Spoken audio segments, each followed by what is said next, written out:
뭐 200년 이상은 총기 규제라는 것은 미국 사회에서 자유의 상징인데 나올 수가 없잖아요. 근데 너무 처참한 그 사건 때문에 총기 규제해야 되지 않나 그런 여론이 생기면서 드디어 1934년 프랭클린 루스벨트가 최초로 연방 총기 규제법인 국가 총기법을 제정합니다.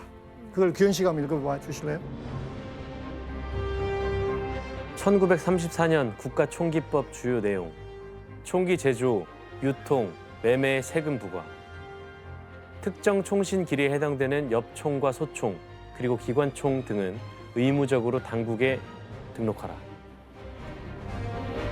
뭐 소지하지 말라는 얘기는 없네. 지금 보면은 총을 사려면 세금을 내라는 것이 이게 뭔 얘기예요? 근데 기관총은 무려 얼마를 보유한 줄 아십니까? 얼마요? 200불. 그 당시 지금 우리 돈으로 500만 원. 여전히 이제 그저 뭐 보통의 호신용의 총은 쉽게 살 수 있지만은 기관총은 노. 왜냐하면 마피아들의 전쟁이 갈수록 총이殺伤 능력이 큰 위험한 총을 썼기 때문에. 더 중요한 것은 당국에 의무적으로 등록을 하라. 연방정부가 개입하는 거예요, 지금. 개인의 기본권에 대해서. 하지만 이 최초의 연방총기 규제법이 생긴 이후에 우리가 생각했던 것처럼 이게 평화가 오랫동안 오지는 않았습니다. 그중에 대표적인 게 여러분 다 아실 거예요. 1963년 또다시 미국을 엄청난 쇼크에 빠진 유명한 사건이 텍사스주 댈러스에서 발생합니다.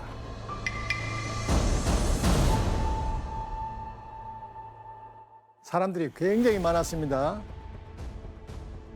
자, 집권 3년 차인 존 F 케네디 대통령이 텍사스 달라스를 와서 이제 카퍼레이드를 벌입니다. 암살? 예, 맞습니다. 6초 뒤에 세 번째 총알이 오른쪽 뇌를 관통해서 사실상 거의 뇌 반쪽이 날아갑니다. 그래서 달라스 병원에 실려갔지만 사망했다고 발표를 합니다. 타일러 씨, 그 충격이 어느 정도였다고 그래요? 아무래도 이제 TV로 나왔던 게 포인트인 것 같아요. 왜냐면 그거를 전 국민이 생방송. TV로 보면서 대통령이 죽는 거를 경험하는 거는 최초이기 때문에 굉장히 충격적일 수밖에 없어요. 그게 포인트예요. 잘 봤습니다. 정말 충격이었어요. 자, 대체 누가 미국의 대통령을 암살했을까?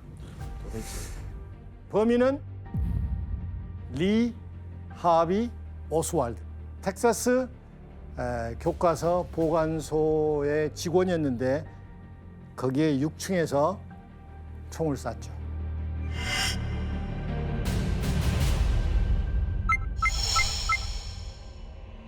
총기를 규제할 수 있는 더 강력한 어떤 법이 있어야 되지 않냐 하는 그런 여론이 불기 시작합니다. 그러나 시간이 지나면서 그 여론이 또 이 규제법이 잠잠하게 돼요. 그런데 더 발칵 뒤집히는 사건이 5년 뒤에 일어납니다. 미국의 유명한 흑인 민권운동의 대부였다고 할 수 있는 마틴 루터 킹 목사가 암살자의 저격에 목숨을 잃게 됩니다.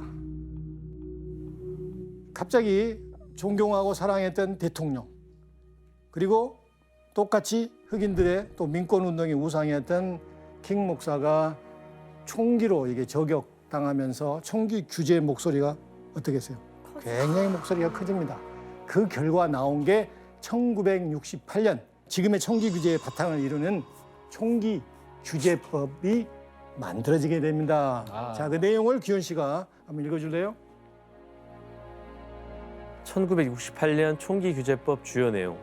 소통과 산탄총 우편 주문 판매 금지. 구매하는 사람의 신원 확인. 마약 중독자와 전과자 등 범죄 문제가 있는 이력자, 정신질환자에게 총기 판매 제한.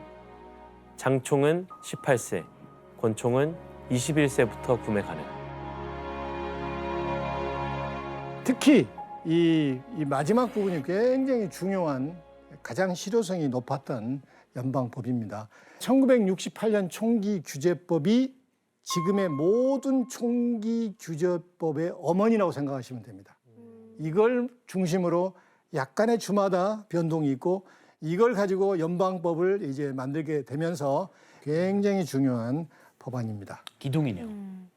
그렇다면 법이 제정된 후 미국의 상황은 어떻게 달라졌을까요?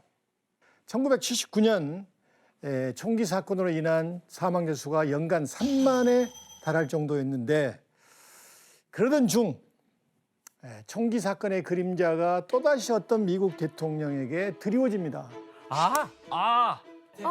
레이건? 레이건.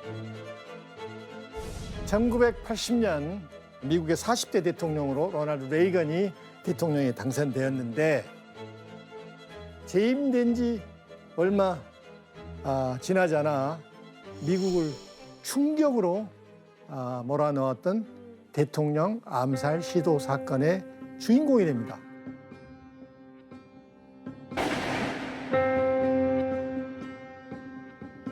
The president was shot once in the left chest near the left arm. According to Lynn Nopsinger, the president is conscious.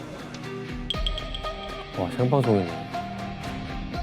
다행히 생명에 지장이 없어서 이게 총탄 제거를 하고 며칠 동안 이제 병원에 입원한 후에 퇴원을 했죠. 또 다른 피해자 중에 굉장히 유명한 피해자가 대통령 공보비서관이었던 제임스 브래디였습니다. 브래디가 머리에 박힌 총알이 굉장히 위험했던 거죠.